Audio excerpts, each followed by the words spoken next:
বাজে, শোনার মতো কান যাদের আছে তারা শোনে। আমাদের কান তো সব কি নিজে শুনে শুনে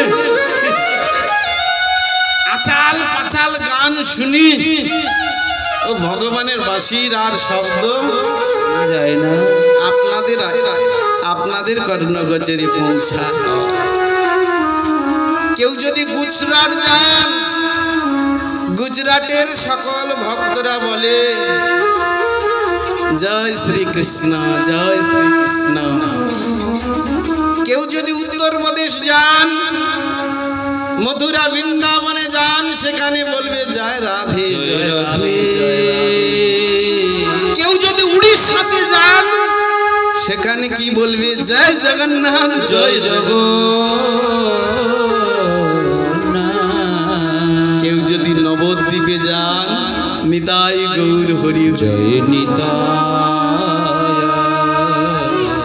তাহলে যে রাজ্যে যে ভাব এসেছেন ভগবান, সেই দেশের সেই রাজ্যের মানুষ, সেই রাজ্যের ভক্ত সেই জয়ধ্বনি দিচ্ছে। তাহলে আজকে বলছে বৃন্দাবনে বাঁশি বাজে, যার যেমন কান তেমনি শুনে। এখানে যে বসে আছেন সবার কানে আমার এই হরিনামের শব্দ তরঙ্গ পৌঁছাচ্ছে না? যার কানে পৌঁছাচ্ছে সে জেগে আছে, তার মনে আনন্দ হচ্ছে। আর যার কর্ণগোচরে পৌঁছাচ্ছে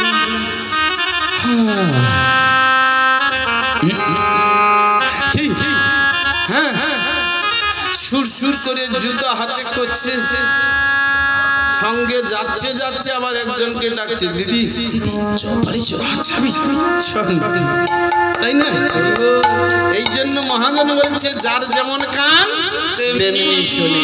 তাহলে ভগবানে যাচ্ছে, এই সখী আমার ভগবানে যাচ্ছে, ওই ভগবানের সাথে আমাকে মিলন করে দে, আমি থাকতে পারবো না, এ দেহ রাখবো না।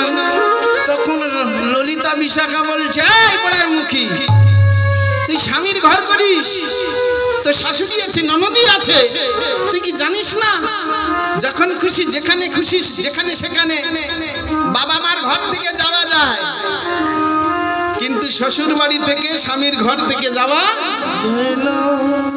যায় কি গো? ও বৌমা, এখনকার দিনে শাশুড়ি শ্বশুর মশাই স্বামীকে বলে অন্যত্র যাওয়া যায় কি?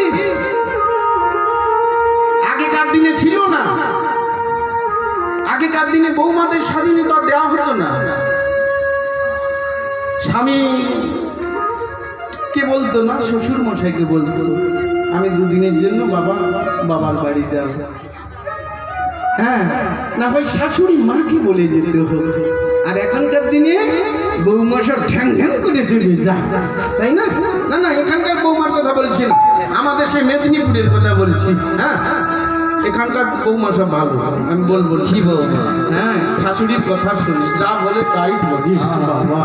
তাই তো নাকি? ও শাশুড়ি মা তাই করে তো নাকি? হ্যাঁ, করুক, ভালো ভালো। কথা হলো কি দেখুন, রাধারানীকে বলছি শোন, যাওয়া যাবে না। রাধারানী বলছে শোন, এই মুহূর্তে এখনই যদি আমাকে না ওই বধূর সঙ্গে মিলন করাস, প্রতিজ্ঞা করছি এ দেহ রাখবো না, যমুনার জলে বিসর্জন দিয়ে দেব। সে কি রে? তাহলে আমরা কোথায় থাকবো, আমরা কোথায় আসবো, প্রত্যেকদিন হরি কথা শুনবো? তো একটু বোঝ রাধে, এটা সম্ভব নয়। বলছে সম্ভব, সম্ভব। আরে তোকে ঘর থেকে এই সময় কি করে বাহির করব? বলছি শোন, আমি কোনো কথা শুনবো না, আমাকে বাহির কর, বাহির কর। বলছে আমরা পারবো না, তুই একটা যুক্তি দে। হে রাধে, যুক্তি দে।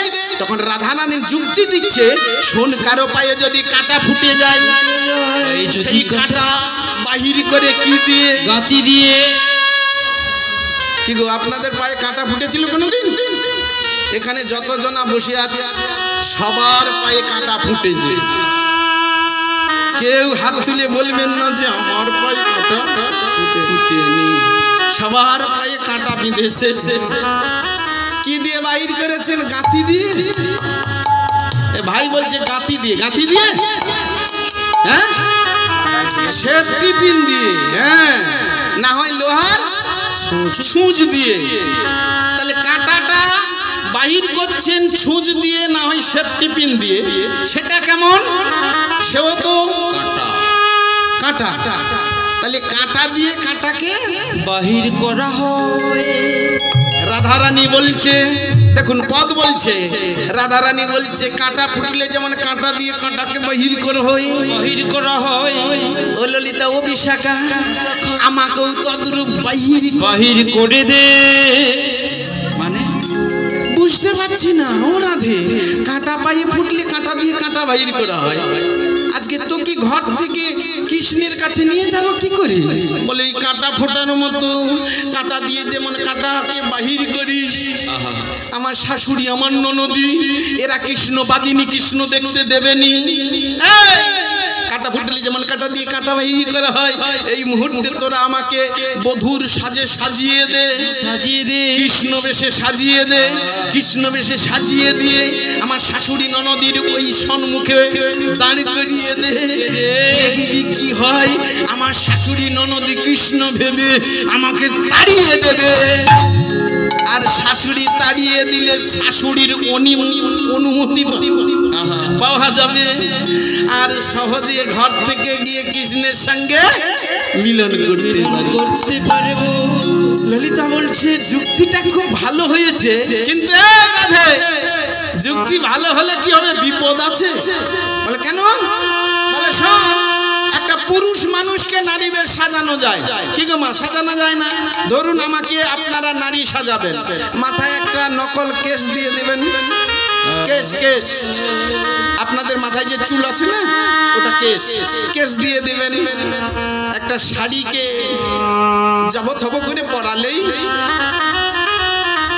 হবে। হাতে শাখা দিয়ে দেবেন, কপালে সিঁদুর দিয়ে দিবেন, সিঁথিতে সিঁদুর দিয়ে দিবেন, আর এখানে নকল পয়ধর দিয়ে দিবেন। কি 16 আনা না হোক 12 আনা কি নারী লাগবে তো নাকি? না না, বলুন, দেখাবে, লাগবে না? দেখাচ্ছে? হ্যাঁ, তাহলে 16 আনা না হলেও না 12 আনা দেখা যায়। কিন্তু একটা নারীকে যদি পুরুষ সাজানো হয়, ঠিক বাবা, ওপর থেকে ঘটনা ঘটবে, বিপদ আছে। কি বলেন তো? কেশ লম্বা, মায়েদের কেশ লম্বা, কি সিঁথিতে সিঁদুর, কপালে সিঁদুর, হাতে শাখা, বুকে পয়ধর, এসব কোথায় নিয়ে যাবেন? তাই ললিতা বলছে, ওরে রাধে, মুখ পুরি হবে না, হবে না, সাজানো যাবে না, কৃষ্ণ সাজানো যাবে না। রাধারানী বলছে, আমাকে কৃষ্ণ সাজানো যাবে না? যাবে। বলে কি করে যাবে? আরে অনেক বিপদ আছে যে। বলে সব বিপদ কেটে যাবে। কি করে? যোগ মায়াকে যদি আশ্রয় করি। যোগ মায়া তিনি এই যে সাজিয়ে রেখেছে জগৎকে। আমি সেজে আছি বাবা, আমি সেজে আছি কাকা, আমি সেজে আছি মানে নাতনির দাদু। কি গো, বলুন। আমি সেজে আছি ভাইপোর ঘরে আমি জেঠু।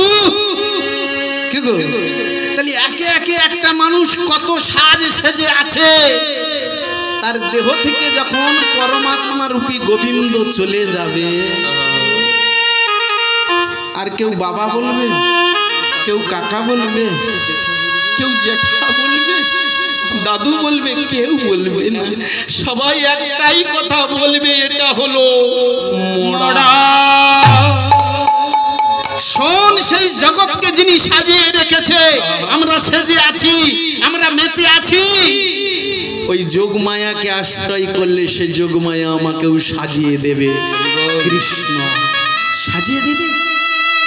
তাই হবে, সেই যোগমায়াকে আশ্রয় করব। আজকে এখনো তো পুজো আরম্ভ হয়নি নাকি? আরম্ভ হবে। ওখানে কিন্তু যোগমায়ার ঘট স্থাপনা হবে।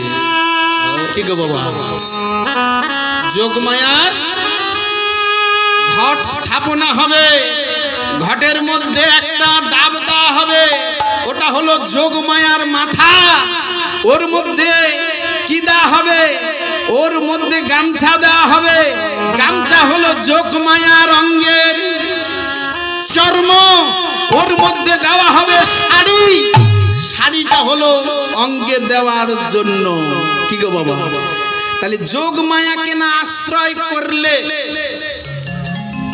ভগবানের লীলা হয় না, হতে পারে না।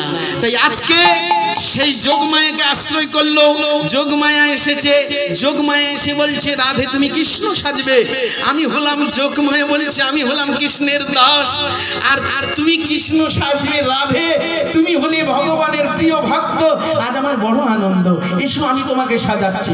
সর্বপ্রথম কৃষ্ণ সাজাবে রাধারানীকে। কি দিয়ে সাজাবে কে বলবেন? যে বলতে